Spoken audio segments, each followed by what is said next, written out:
Mornings with Eloy on Hot 1017, Sonoma County's hit music station. Welcome to our fourth and final Pride Month interview. So sad that it's over, but very happy to be closing it out with an amazing singer and songwriter. Her name is Maya, also known by her stage name as mxmtoon. Maya, thank you so much for joining us today. Thank you so much for having me. Of course. How are you doing? I know right now it's kind of a weird time. Are you staying sane and staying safe? I'm staying safe. I'm staying sane has been a little bit tougher, but I'm with my family in Oakland, California, so it's been nice to be around other people. But I've been doing okay. All in all, everything considered, it's been okay. Yeah. Good. I'm glad to hear it. So, Maya, you are, at least judging by the years, a very, very busy musician. You've released a lot of music over the past few years, leading up into your most recent album. But before we get there, I noticed that you mentioned you are from Oakland and you're a Bay Area gal. I wanted to know if you could tell me a bit about your background and what life was like growing up. Yeah, so I was born and raised in Oakland, so I'm Bay Area kid in my heart and still am very much that. But yeah, I just grew up in the Bay Area, so I think I was surrounded by, the arts constantly, and whenever I went anywhere, it was just murals, there's music, and the people, and the stories, everything was just kind of wonderfully diverse growing up for me, and just feeling like, eventually when I came across music, but feeling like there was a place for me to share my story too, and using all of this different context of where I grew up in my art. That's awesome. I mean, Oakland and the Bay Area in general are really beautiful melting pot for just getting inspiration for things. So I think it's like one of the most perfect areas to even pursue music in the first place. Absolutely. So your method and of recording and creating music began somewhat in kind of an unusual way. You had recorded into a USB mic and then into GarageBand on your computer. What inspired you to start creating music in the first place? Was it something that you always knew you wanted to do, or did you kind of discover that later on? I definitely discovered it later on. I didn't really think about music ever being something that was going to be my career eventually. I really approached songwriting because I was never really one for journals. I think it was really hard for me to sit down and look at a piece of paper and think, oh my God, I have to fill that up with all of my thoughts. It sounds horrifying. So instead, with songwriting, it felt like it was a structured way to kind of go through whatever I was feeling and put it into a 3-minute format. And I really loved it, and I gravitated towards it a lot more, and it made more sense to my brain. So it made a lot of sense to me, and I just kind of started doing it, and I got really lucky, and now it's my job. It's like a best case scenario sort of situation, but I do agree. I feel like there's something about the idea of writing into a diary or a journal that sort of feels like a chore. It's not therapeutic enough. Yes, exactly. It was really hard for me to do it. So since you put together your first album, you have not slowed down at all. Since 2018, sorry, you dropped 3 complete works, and then leading into your most recent album, Dawn, and then even in between then, you've had a few edit EPs. What was the inspiration behind those edits EPs? I really like the edit EPs because I think it gives me an opportunity to have other artists put their spin on it and to hear what other possibilities may be out there for my music. And it's really cool from a personal standpoint to be able to work with a lot of these people as someone who's been, I'm friends with them now, but I've also been a longtime fan of them as well. And to have us collaborate on a song is really, really cool. And just to hear their touch and what I love so much about their music coming into my space with my own songs is always super exciting for me. So I guess you could say it's kind of selfish. I really like working with all these people.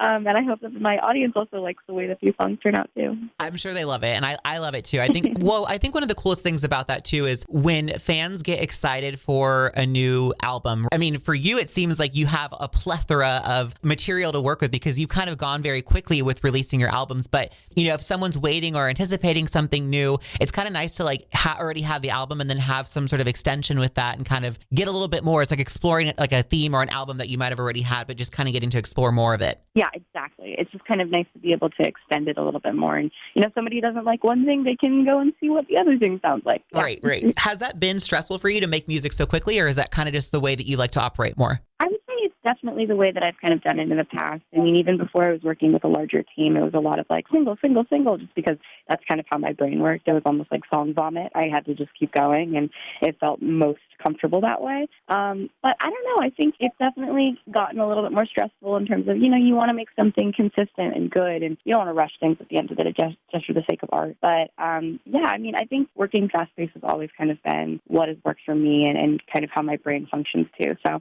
it's worked out very well. That's good. I mean, it obviously makes your audience much more appreciative because they know they don't have to wait too long, or they always kind of have an idea of sort of where you are. And in many ways, if you're, releasing a single, but then like you'll have an album soon, that kind of operates as your journal, right? Like that diary you were talking about. It's kind of just getting an idea of where you are then. Exactly. I'm just constantly in the writing process, thinking about my emotions and then turning them into songs. Well, we're grateful for it. It's definitely nice to kind of get the inside look into that as well. I've read online that you identify as bisexual, and I just wanted to know if it's okay talking about that.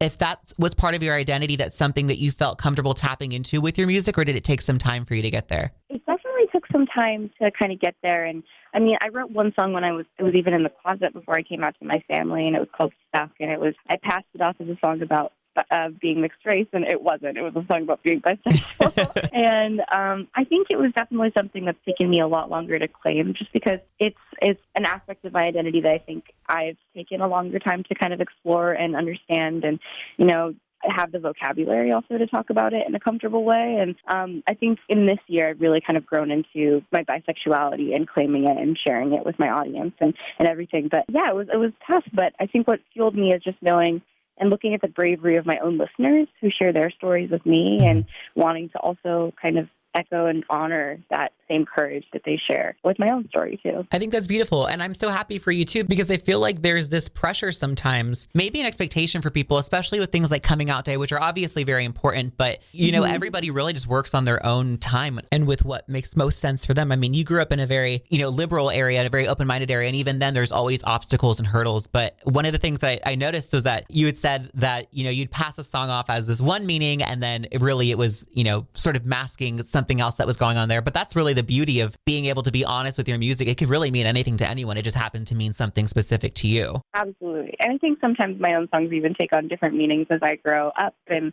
learn more about myself as well. Yeah. Right. So this quarantine that we're going through has kind of created a lot of challenges, especially for musicians with touring and putting out music. And so many artists have pushed back their album releases. And I know that you would have to postpone some show dates as well. What do you feel like you're most looking forward to once we get back to quote unquote normal, whatever that actually may look like? Oh my God, I really am excited for live shows. I was super excited to tour my latest EP, Dawn, on the road and sing with people live. So I'm super pumped for the next opportunity that presents itself in.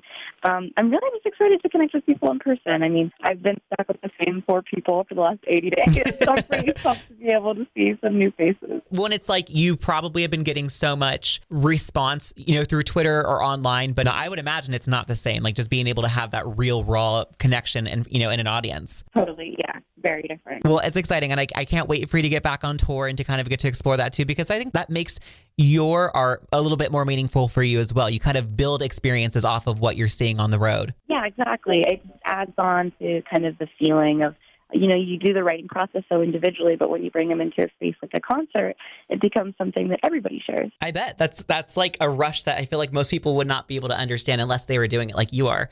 Maya, I wanted to thank you so much for talking with me today. I mean, I know that things are very strange right now, but it really does mean a lot that you are continuing to put out music. I love your music. It's so helpful to kind of have that kind of carry on. And honestly, it kind of works like, maybe other people feel this way too, but it sort of works like a marker, kind of knowing like where you were at that time. Like, oh, we were in quarantine. Well, thank you so much for having me and chatting with me. Of course. Before you go, I just wanted to know, with it being Pride Month, if you had any words of wisdom or advice for the LGBTQ plus community, or just some words that you wanted to send off? Yeah, absolutely. I would say take your time. There's no rush for you to know or to do anything, and your story will evolve as you grow and become more comfortable with yourself. And I think sometimes we can feel like there's a rush to be something that we have to define, and that's definitely not true at all. Take your time. Be patient. Yeah. And you're a perfect example of that. We're so proud of you for being open and honest and for your new work and your new EP, Dawn, and the edits as well. Maya, thank you so much for chatting with me today. I really appreciate it. Thank you. Take care and stay safe. And thanks so much for talking with us again. You can get more details on Maya, aka mxmtoon. You can listen to her music as well. Just give her a follow on Instagram or Twitter at mxmtoon. That's mxmtoon, or go to her website, mxmtoon.com. That's going to wrap up our Pride Month interview series. Thanks again so much to all of our guests who took the time to chat with us and for just giving us the opportunity to become even more familiar with queer voices that are part of this beautiful LGBTQ plus community. You can find all of our interviews up now on our website at hot1017.com and on Instagram at hot1017. Just tap our IGTV section. It's Mornings with Eloy on Hot 1017.